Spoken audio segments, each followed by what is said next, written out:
Hi guys, कैसे हो आप लोग। आई वेल सब खुश होंगे। और आज आप सोच रहे होंगे कि ये कैसा वीडियो है इनका। हर वीडियो में तो फेस रिवील करते हैं, आज तो ये मतलब स्क्रीन रिकॉर्डर दिखा रहे हैं। तो दोस्तों ऐसा इसलिए करना पड़ रहा है क्योंकि जो मुझे आपको क्वेश्चंस वगैरह पढ़ाना होगा वो मैं मतलब वाइट बोर्ड वगैरह में तो नहीं बता सकता, इसलिए मैं आपको इसी तरीके से बताऊंगा। अगर ये तरीका मतलब अच्छा लगता है आपको तो प्लीज़ मुझे कमेंट में ज़रूर बताइएगा कि हाँ ये अच्छा है और ऐसे ही कंटिन्यू रखो। ठीक है, तो मैं कंटिन्यू रखूँगा।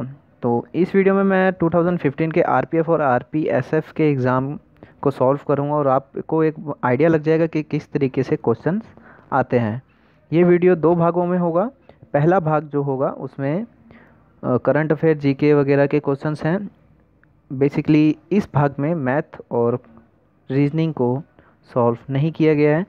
मैथ और रीजनिंग के लिए स्पेशली पार्ट 2 बनाऊंगा, उसमें सॉल्व करके आपको बताऊंगा, तो आप उसको भी ज़रूर देखिएगा। चलिए शुरू करते हैं।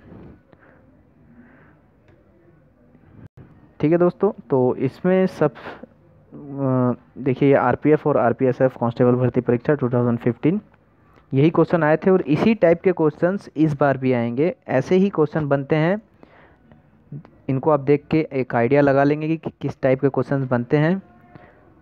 मैं आपको एक आइडिया देता हूँ, जैसे कि इंटरनेशनल अवार्ड्स पे क्वेश्चन आता है तो एक अवार्ड्स को लेकर आपको पूरा मतलब क्लास अपनी तैयार करनी है। फिर एक स्पोर्ट्स के ऊपर पूरी तैयार कर लो। और एक मतलब इसी तरीके से पूरा एक मतलब चैप्टर वाइज आपको पढ़ना है। तो इस वीडियो को आप देखें एक बार तो आपको समझ आएगा।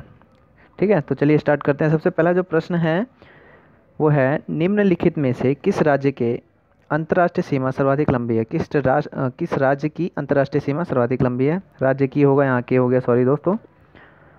तो इसका जो आंसर है दोस्तों, नागालैंड तो नहीं हो सकता, मिजोरम भी नहीं है, असम तो बहुत कम है, तो इसका आंसर है अरुणाचल प्रदेश। ठीक है दोस्तों, इसका आंसर है Arunachal Pradesh, option C. Option C है इसका दोस्तों, अरुणाचल प्रदेश। अब दूसरे क्वेश्चन पे आ जाते हैं। निम्न में से किस कपड़े का नाम फ्रांसीसी कपड़ा निर्माता के नाम पर रखा गया। देखिए, फ्रांसीसी कपड़ा निर्माता का जो नाम था वही उसी नाम पर वहाँ का एक कपड़ा है उसको नाम दे दिया गया है, तो वो है option A linen, B crepe, D chiffon, C georgette. तो इसका आंसर है सी जॉर्जेट। जो जॉर्जेट कपड़ा होता है वो बहुत ही मतलब माना जाना कपड़ा है। फ्रांस में इसका नाम रखा गया था, इनका नाम था जॉर्जेट और इन्हीं के नाम पे वहाँ के कपड़े का नाम रख दिया। आंसर सी है। तीसरा क्वेश्चन है दोस्तों, सिख धर्म के संस्थापक कौन है। तो ये तो बहुत ही आसान क्वेश्चन है दोस्तों, इसका आंसर है Guru Nanak, option C. Guru Nanak, option C. Sikh धर्म के संस्थापक कौन है, गुरु नानक। क्वेश्चन नंबर 4, आर्थिक रूप से पिछड़े छात्रों को आईआईटी जेईई की कोचिंग प्रदान करने के लिए पटना के प्रसिद्ध सुपर 13 संस्थान के संस्थापक निम्न में से कौन है। ये भी बहुत ही आसान क्वेश्चन है दोस्तों, अगर आप जानते होंगे तो ये बहुत अच्छे व्यक्ति हैं जो कि 30 बच्चों को हर साल सेलेक्ट करते हैं एग्ज़ाम के द्वारा और उनको बिल्कुल मुफ्त में आईआईटी जेईई की प्रिपरेशन कराते हैं और वो बच्चे 30 के 30 पास भी होते हैं आईआईटी जेईई में। ये बहुत ही अच्छी बात है। और इसके जो संस्थापक हैं वो है आनंद कुमार, ऑप्शन सी, आनंद कुमार। तो क्वेश्चन नंबर 5 पे चलते हैं दोस्तों। श्री नरेंद्र मोदी भारत के डैश हैं। तो सबसे आसान क्वेश्चन तो मुझे लगता है ये होगा, बच्चे बच्चों को बताया कि श्री नरेंद्र मोदी भारत के प्रधानमंत्री हैं। क्वेश्चन नंबर 6 दोस्तों, भारत राष्ट्रीय एकता दिवस कब मनाया जाता है, कौन सी तिथि को मनाया जाता है दोस्तों। भारत राष्ट्रीय एकता दिवस कौन सी तिथि को मनाया जाता है। तो दोस्तों ये आंसर है इसका, ऑप्शन सी, 31 अक्टूबर को। 31 अक्टूबर को मनाया जाता है दोस्तों, भारतीय राष्ट्रीय एकता दिवस 31 अक्टूबर को मनाया जाता है। क्वेश्चन नंबर 7 दोस्तों, जिराफ निम्नलिखित में से किस महाद्वीप का मूल निवासी है। जिराफ निम्नलिखित में से किस महाद्वीप का मूल निवासी है। दोस्तों ये क्वेश्चन भी आसान है। जिराफ किस महाद्वीप का मूल निवासी है, इसका ऑप्शन है Australia, Africa, sorry Australia, Africa. इसमें सिर्फ दो ही ऑप्शन है दोस्तों, दो ऑप्शन शायद टाइप करना मैं भूल चुका था, तो जिराफ निम्नलिखित में से किस महाद्वीप का मूल निवासी है? इसका आंसर है दोस्तों अफ्रीका। इसका आंसर है दोस्तों अफ्रीका। ये याद रखना है दोस्तों आपको, जिराफ जो है वो अफ्रीका का मूल निवासी है। डी। हाँ दोस्तों, 8वां क्वेश्चन है, कुश्ती का पारंपरिक रूप सुमो किस देश से संबंधित है? जो कुश्ती है वो उसका जो पारंपरिक रूप सुमो है वो किस देश से संबंधित है? वो है दोस्तों जापान से संबंधित। जापान का सुमो जो है उसी को हम लोग कुश्ती कहते हैं। ठीक है दोस्तों, कुश्ती का पारंपरिक रूप सुमो जापान का है, जापान से संबंधित है। अमीर खुसरो किसके प्रसिद्ध दरबारी थे? देखो ये दरबारी से भी रिलेटेड कुछ आ जाता है कि भैया अमीर खुसरो किसके प्रसिद्ध दरबारी थे। तो इसका शाहजहाँ के थे, अलाउद्दीन खिलजी, अकबर, शेरशाह सूरी। तो इसका जो आंसर है दोस्तों वो बनता है बी, अलाउद्दीन खिलजी के थे। जो अमीर खुसरो थे वो अलाउद्दीन खिलजी के थे दरबारी। निम्न में से किस बीमारी को चिकित्सा के आधार पर टाइप 1 एवं टाइप 2 में वर्गीकृत किया गया है? निम्न में से किस बीमारी को चिकित्सा के आधार पर टाइप 1 एवं टाइप 2 में वर्गीकृत किया गया है? दोस्तों जो मधुमेह है इसको टाइप 1 और टाइप 2 में वर्गीकृत किया गया है। ये साइंस का क्वेश्चन है, जनरल साइंस का।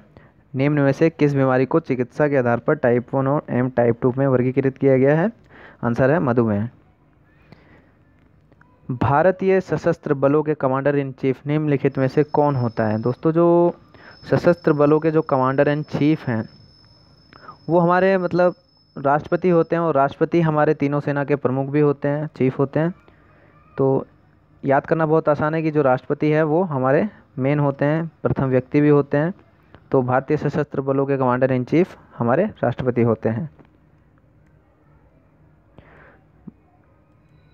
12वां क्वेश्चन है दोस्तों, निम्नलिखित में से किस ग्रह का सतुष नहीं है? दोस्तों ये कुछ गलत टाइप हो गया है शायद, मैं आपको बताता हूँ ये क्या होगा। निम्नलिखित में से किस ग्रह की सतह ठोस नहीं है? यहाँ पे ठोस होगा दोस्तों, इसको आप ठीक कर लो, ठोस होगा यहाँ पे।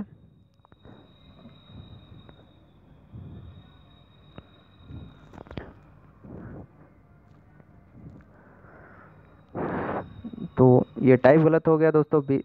तो आप इसको समझ लो कि निम्नलिखित में से किस ग्रह की सतह ठोस नहीं है? सतह ठोस नहीं है। तो इसका जो आंसर है दोस्तों वो ए बृहस्पति, बी मंगल, शुक्र, बुध। क्या है आप लोग बताएं, क्या है? सोचा आपने? अगर आपने पढ़ा होगा तो आपको ज़रूर आप पता होगा कि जो ठोस है वो है बृहस्पति का, बृहस्पति की सतह जो है वो ठोस है। तो इसका आंसर है दोस्तों बृहस्पति।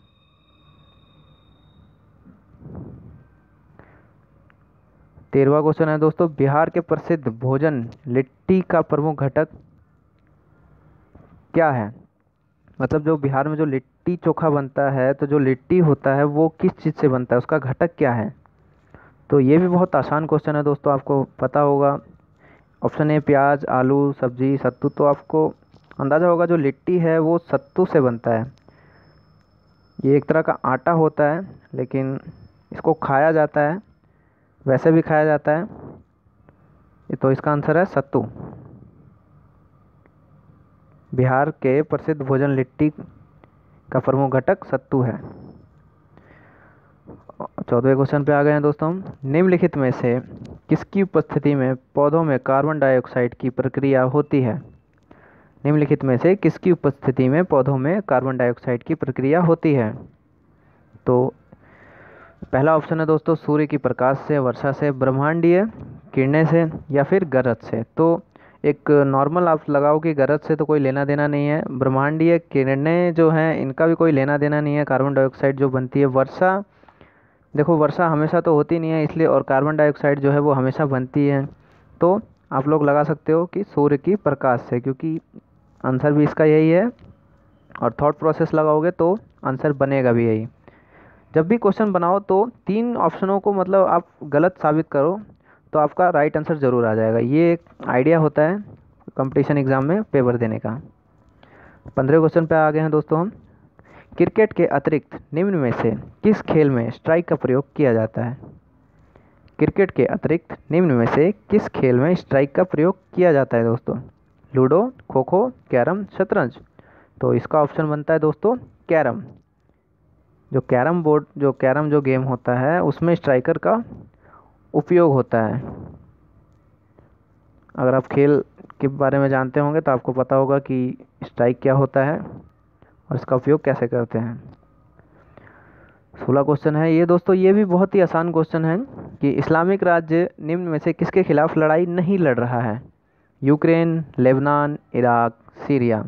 इस्लामिक राज्य इनमें से किसके खिलाफ लड़ाई नहीं लड़ रहा है? तो आप समझ सकते हो कि देखो इराक और सीरिया इस्लामिक हैं, लेबनान भी वहीं है और यूक्रेन थोड़ा सा अलग है, तो इस यूक्रेन के खिलाफ लड़ाई नहीं हो रही है यहाँ पे कोई, तो ये इसका आंसर बनेगा यूक्रेन।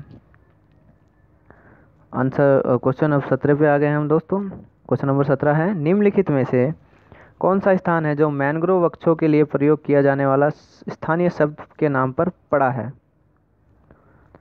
एक वन होता है जो जिसकी जड़ें ऊपर की तरफ होती है, आपने देखा होगा, उसको मैंग्रोव वृक्ष कहते हैं और इसी के नाम पर वो स्थानीय शब्द के नाम पर पड़ा है उस वृक्ष का नाम।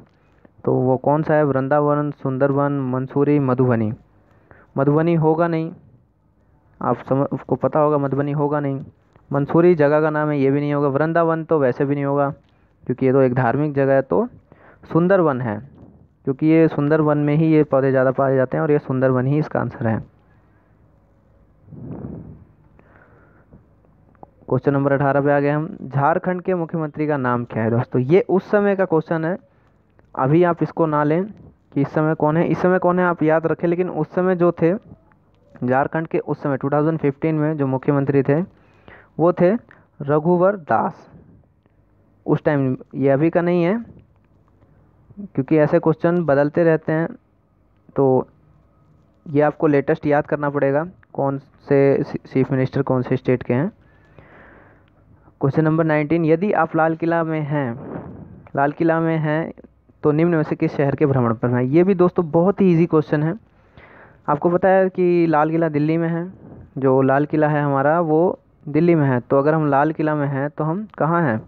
हम हैं दिल्ली में। तो इसका जो आंसर होगा दोस्तों वो होगा ऑप्शन डी, दिल्ली। निम्नलिखित में से कौन बंदरगाह शहर अब सागर का भाग नहीं है? निम्नलिखित में से कौन सा बंदरगाह शहर अब सागर का भाग नहीं है? तो दोस्तों इसका जो सही ऑप्शन है वो है विशाखापट्टनम। पणजी, मुंबई, मैंगलोर ये है नहीं, विशाखापट्टनम इसका आंसर है। क्वेश्चन नंबर 21 है दोस्तों, निम्न में से कौन एशियन देशों का भूभाग अवस्थित देश नहीं है? निम्न में से कौन एशियन देशों का भू अवस्थित देश नहीं है? इसका मतलब जो एशियन जो देश हैं उनसे जुड़ा हुआ भू अवस्थित देश नहीं है, इनमें से कौन सा है वो? तो वो है अफ़गानिस्तान, लाओस, मंगोलिया। तो ये तीनों ही भारत में नहीं है, तो इसका मतलब ये एशियन देश का भू अवस्थित देश है। लेकिन बंगलौर तो ये तो देश नहीं है ना, ये तो एक स्टेट है भारत का, जगह का नाम है, तो ये इसका ऑप्शन है। क्वेश्चन नंबर अब हम 22 पे आ गए दोस्तों। भारत में पहली बार किस हिल पैसेंजर रेलवे की शुरुआत 1881 में की गई थी? ये क्वेश्चन आ सकता है दोस्तों, रेलवे वगैरह में तो बनेगा ही पक्का है, इसको तो बिल्कुल याद कर लो कि हिल पैसेंजर जो रेलवे थी उसकी शुरुआत 1881 में हुई थी, सबसे पहले ये याद रखो। और कहाँ हुई थी ये इसका क्वेश्चन है, कहाँ हुई थी? कोलकाता, शिमला, मैराथन हिल रेलवे, नीलगिरी माउंटेन, दार्जिलिंग। तो इसका दोस्तों सही जो आंसर है वो है दार्जिलिंग हिमालयन रेलवे। CO निरूपित करता है, CO का पूरा नाम क्या है दोस्तों? साइंस का क्वेश्चन है। कार्बन, कोल, कार्बन डाइऑक्साइड। इसका क्वेश्चन है, इसका आंसर है दोस्तों कार्बन मोनोऑक्साइड। CO किसको निरूपित करता है? मोनोऑक्साइड को। इसका आंसर है ऑप्शन बी, मोनोऑक्साइड। 24वां दोस्तों, रासलीला नृत्य निम्न में से किस ईश्वर से संबंधित है? जो रासलीला है वो किस ईश्वर से संबंधित है दोस्तों? वो है भगवान कृष्ण से संबंधित। रासलीला किससे संबंधित है? जो नृत्य है वो है भगवान कृष्ण से संबंधित। क्वेश्चन नंबर 25 दोस्तों, निम्न में से कौन एक भारतीय ऑनलाइन रिटेल कंपनी है? अलीबाबा समूह, अमेजोन, ईबे या जबोंग? तो इसका आंसर है दोस्तों ऑप्शन डी, जबोंग। जबोंग जो है वो भारत की है, बाकी ना ईबे भारत का है, ना अमेजोन और ना ही अलीबाबा समूह। क्वेश्चन नंबर 26 से लेकर 95 तक मैथ और रीजनिंग के प्रश्न हैं दोस्तों। इसको मैंने भाग 2 में सॉल्व किया है, तो पार्ट 2 का जो वीडियो आएगा उसको ज़रूर देखना। अब क्वेश्चन नंबर 96 पर आ गए हम दोस्तों। तरबूज या सफ़ेद लौकी को चीनी की चाशनी में भिगोकर बनाई जाने वाली मिठाई कौन सी है दोस्तों? बहुत ही आसान क्वेश्चन है कि तरबूज और जो लौकी होता है उससे कौन सी मिठाई बनती है, तो वो तो पेठा ही होता है दोस्तों। पेठा आप लोगों ने खाया होगा। इसका ऑप्शन है, जो सही आंसर है वो है बी। पेठे वाली मिठाई जो होती है वो तरबूज और लौकी से बनाई जाती है। निम्न में से कौन सा तत्व एसिड का आवश्यक अवयव है? तो एसिड का जो अवयव होता है दोस्तों वो होता है हाइड्रोजन। हाइड्रोजन जो है एसिड का अवयव होता है। ऑक्सीजन नहीं होता, नाइट्रोजन नहीं होता, हीलियम नहीं होता, हाइड्रोजन होता है दोस्तों। साइंस का क्वेश्चन है ये, जनरल साइंस का क्वेश्चन है दोस्तों, आ सकता है। 98 सर्करिक रेखा भारत एवं किसके मध्य गुजरती है? सर्करिक रेखा भारत एवं किसके मध्य गुजरती है? तो दोस्तों सर्करिक जो रेखा है वो पाकिस्तान और भारत के बीच से होती मध्य से जाती है। इसका आंसर है पाकिस्तान। सर्करिक रेखा जो है वो भारत पाकिस्तान के मध्य से जाती है। 99 दोस्तों क्वेश्चन पे आ गए हम। हड्डियों को मजबूत रखने के लिए आवश्यक तत्व, तो ये तो सबको ही पता है दोस्तों। हड्डियों को मजबूत रखने के लिए कौन सा तत्व लगता है? आयोडीन लगता है, जिंक लगता है, कैल्शियम लगता है, वसा लगता है? इसका जो आंसर है दोस्तों वो है आयोडीन। आयोडीन जो है इसका सही आंसर है।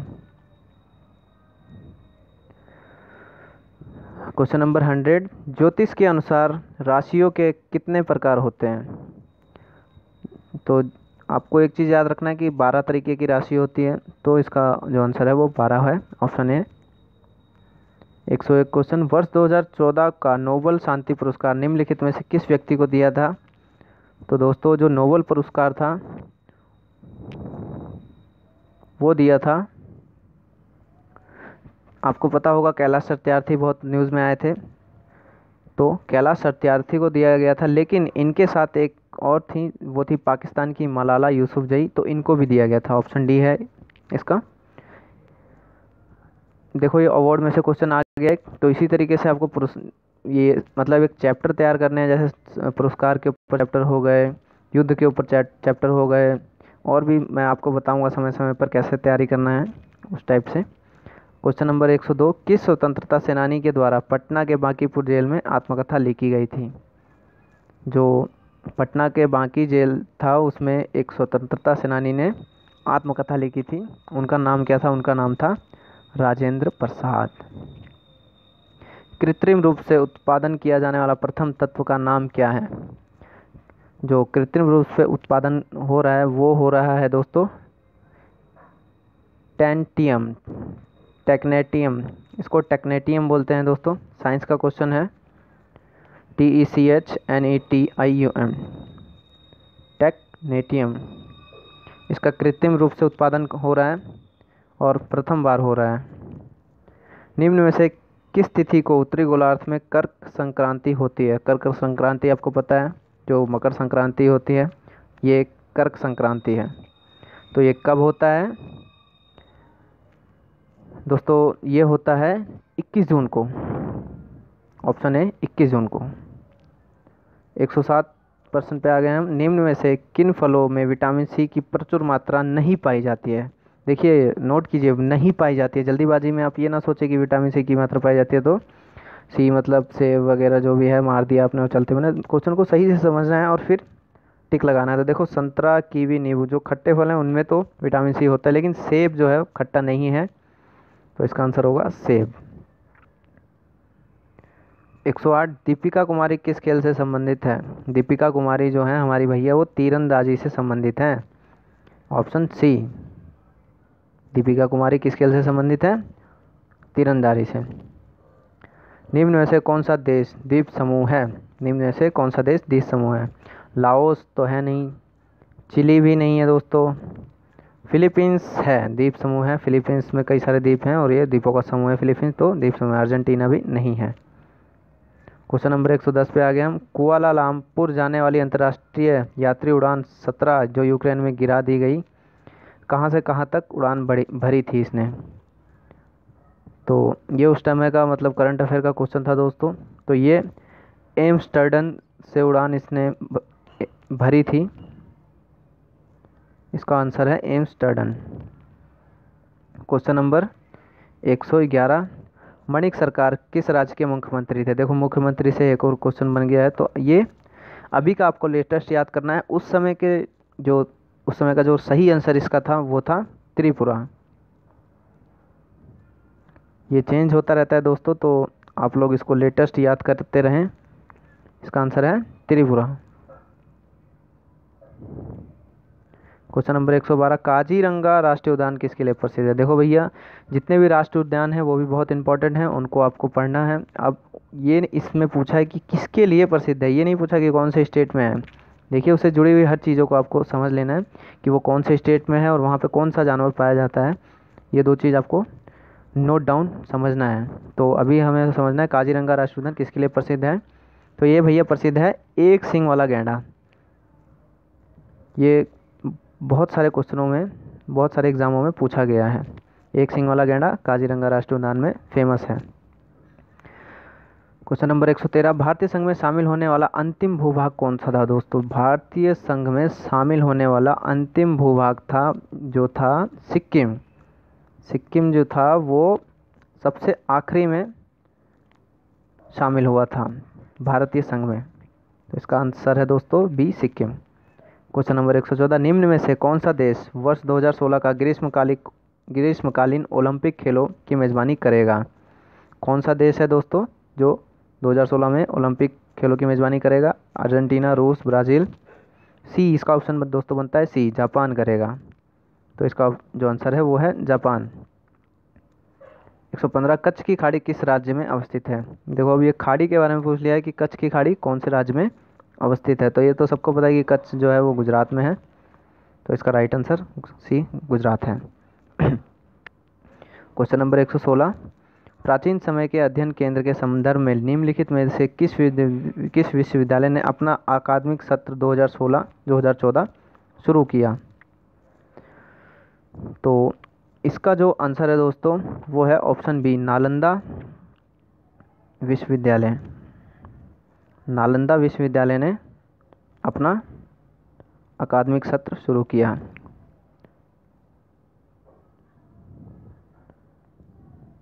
क्वेश्चन नंबर 117, गणित के किस चिन्ह को रेड क्रॉस सोसाइटी के प्रतीक चिन्ह के लिए उपयुक्त किया गया है?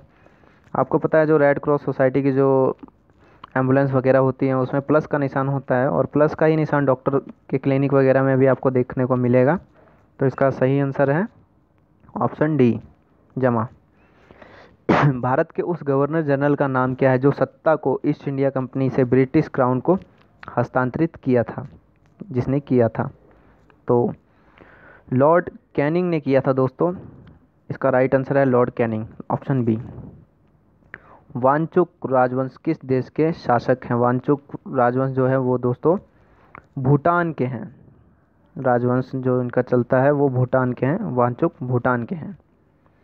और आखिरी क्वेश्चन दोस्तों है, निम्न में से उस केंद्रीय मंत्री का नाम क्या है जिसने कभी भी राज्य या केंद्र शासित प्रदेश के मुख्यमंत्री के रूप में सेवा नहीं की है? ये क्वेश्चन दोस्तों एक यूनिक क्वेश्चन है जो कि आपको याद रखना है कि कौन से जो मुख्यमंत्री हैं जिन्होंने कभी भी, कौन से मंत्री हैं जिन्होंने कभी भी किसी राज्य का केंद्र या फिर किसी केंद्र शासित प्रदेश का मुख्यमंत्री नहीं बने हैं?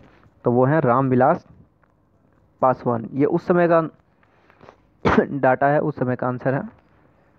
तो दोस्तों 120 ये लास्ट क्वेश्चन है, और बीच में 104 और 105 क्वेश्चन नहीं आया था, उसको मैंने लास्ट में कवर किया है। आपको दिखा देता हूँ, 102 के बाद सीधा 103 और 106 आ गया था। तो 4-5 क्वेश्चन मैं टाइप नहीं कर पाया था, वो नीचे सॉल्व किए हैं मैंने। तो 104 क्वेश्चन था। टीवी शो बिग बॉस 8 की मेज़बानी किसने की थी? तो ये तो सबको पता है, बिग बॉस में जो एंकर हैं वो हमारे सलमान खान हैं। तो इसका राइट आंसर सलमान खान है दोस्तों। और 105 जो क्वेश्चन है, निम्नलिखित में से कौन सा एक सामाजिक नेटवर्किंग वेबसाइट नहीं है? तो इसका जो आंसर है दोस्तों वो है सी, विकीपीडिया। ये एक सामाजिक नहीं है, ये एक सार्वजनिक है। ठीक है दोस्तों, तो आज के लिए इतना ही दोस्तों। पार्ट 2 ज़रूर देखिएगा, उसमें मैंने मैथ और रीजनिंग सॉल्व करा हुआ है। तो आज के लिए दोस्तों इतना ही। जय हिंद, वंदे मातरम। अच्छे से बने रहिए, प्रिपरेशन अच्छे से करते रहिए, और कुछ गलती हो इसमें तो प्लीज़ कमेंट खुला हुआ है, आप लोग मुझे ज़रूर बताइएगा। तो आज के लिए इतना ही, मिलते हैं नेक्स्ट वीडियो में। और अब मैं आपको इसी तरीके से जीके की क्लासेस प्रोवाइड करता रहूँगा। ये तो आज पहला दिन था, तो कुछ इसमें कमियाँ रह गई हैं, प्रोजेक्ट अच्छे से तैयार नहीं कर पाया मैं ये, क्योंकि ये एक स्मार्टफोन है दोस्तों, तो इसमें काम करना बहुत ही मुश्किल होता है। फिर भी मैं अपनी तरफ से पूरा कोशिश करूँगा।